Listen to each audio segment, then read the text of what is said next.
बलूचिस्तान के जंगलात में आग पर काबू पाने के लिए ऑपरेशन। वजीर आजम शहबाज शरीफ को सूरत हाल पर तफसीली रिपोर्ट पेश की गई। आग पर काबू पाने के लिए वफाक और सूबाई इदारों के ताउन से टीमें तश्कील दे दी गई हैं। ऑपरेशन की निगरानी के लिए कंट्रोल रूम काम कर रहा है। रिपोर्ट में ये बताया गया है। मजीद तफसीलात जानेंगे, हमारे साथ मौजूद है हमारे नुमाइंदे यासिर मलिक। जी यासिर, बताएगा इस रिपोर्ट में मजीद क्या तफसीलात दी गई हैं?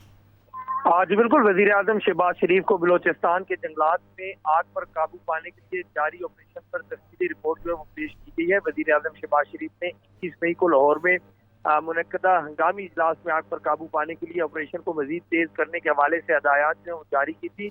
आग पर काबू पाने के लिए वजीर आजम की हदायत पर वफाकी और सूबाई इदारों के ताउन से टीमें जो है वो तश्कील दी गई थी।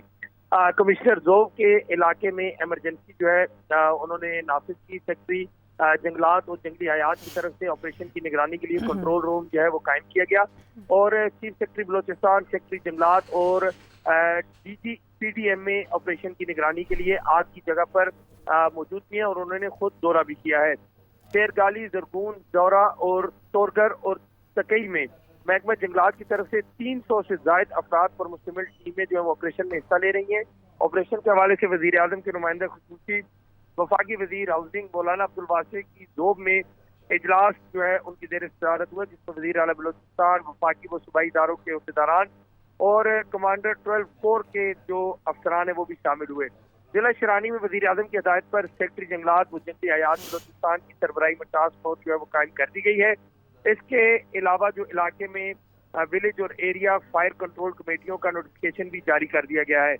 एनडीएमए की तरफ से भी आग बुझाने के लिए सामान जो है वो फराम किया जा रहा है। इसके साथ साथ पाक फौज के 2 हेलीकॉप्टर फराम करने के साथ साथ आर्मी बेस कैंप जो है वो कायम कर दिया गया है, जो ऑपरेशन भी इस वक्त मदद कर रहा है। आग से बचाव और मजीद फैलने का जो अमल है उसको रोकने के लिए पीडीएमए की तरफ से रेस्क्यू गाड़ियां और फायर फाइटिंग का सामान जो है वो भी हुकूमत की जानिब से फराम कर दिया गया है और उम्मीद ये जाहिर की जा रही है कि जल्द इस आग पर काबू पा लिया जाए। बहुत शुक्रिया अपडेट करने के लिए यासिर मलिक।